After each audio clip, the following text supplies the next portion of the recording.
I think that in terms of the theme of the past year has definitely been this protection against this harbinger of inflation, that a lot of folks are coming around to starting to say, hey, this seems like a very likely result of what's going on with the money printing and the stimulus and the measures that were taken for the pandemic.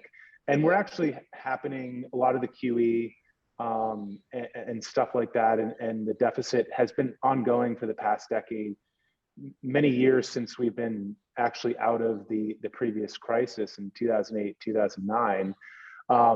And a lot of people are saying, okay, well, what is the trade? How do I protect my value? What is, and if this was the 70s, 80s, 90s, even early 2000s, that trade would likely be gold or some kind of real property that would get priced up with inflation. But now we have this new digital asset, Bitcoin, which is a store of value. And if you look at the properties that make Bitcoin really interesting as a store of value, it equals or betters gold across the board. So if you look at the supply of gold, gold is scarce, and we think of it often as a precious metal. But if you look at gold in the galaxy, there's trillions of dollars floating around on asteroids. It's actually a pretty plentiful metal. And if you were to reduce the mining input of energy, that we would mine a ton more gold out of the Earth's surface. We barely scratched it. And 2/3 of the above ground gold today has been mined since the 50s.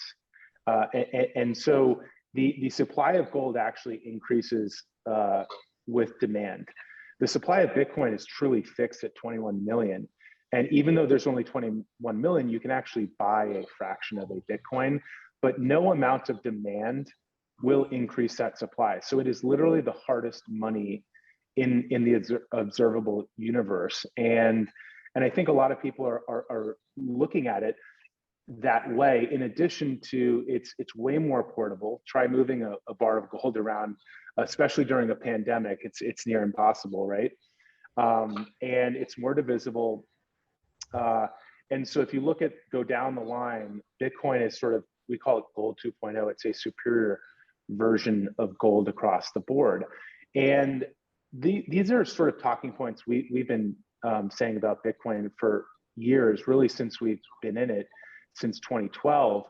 COVID sort of accelerated the narrative in many ways for a lot of industries, but in particular, the narrative around the debasement of the US dollar, and then what is the trade or the investment to protect yourself against that oncoming inflation. And a lot of people, not just in the crypto world or technology world or libertarians or cypherpunks or what have you, but people who are dyed-in-the-wool Wall Street veterans, people like Paul Tudor Jones, that have made their career on being right about a lot of macro issues and things, have come around to Bitcoin. And we're now seeing corporations start to buy Bitcoin on their balance sheet. And so it's a much different conversation than even a year ago. And we're seeing people enter this space and understanding the true power of this emergent store of value. And in terms of inflation, I think there's a really open question as to, are we measuring it correctly? Is CPI even relevant? When you see home prices in Manhattan shattering records year over year by like tens and tens of millions. I mean, I think Ken Griffin might have bought a home for $250 million. It begs the question, maybe inflation, it's been there the whole time. It's just in a different part of the market, and we're not seeing it in the traditional goods that you measure, because people aren't stockpiling razor blades and those types of goods, but they are buying assets like homes to protect value, and those are trading up dramatically in a lot of markets.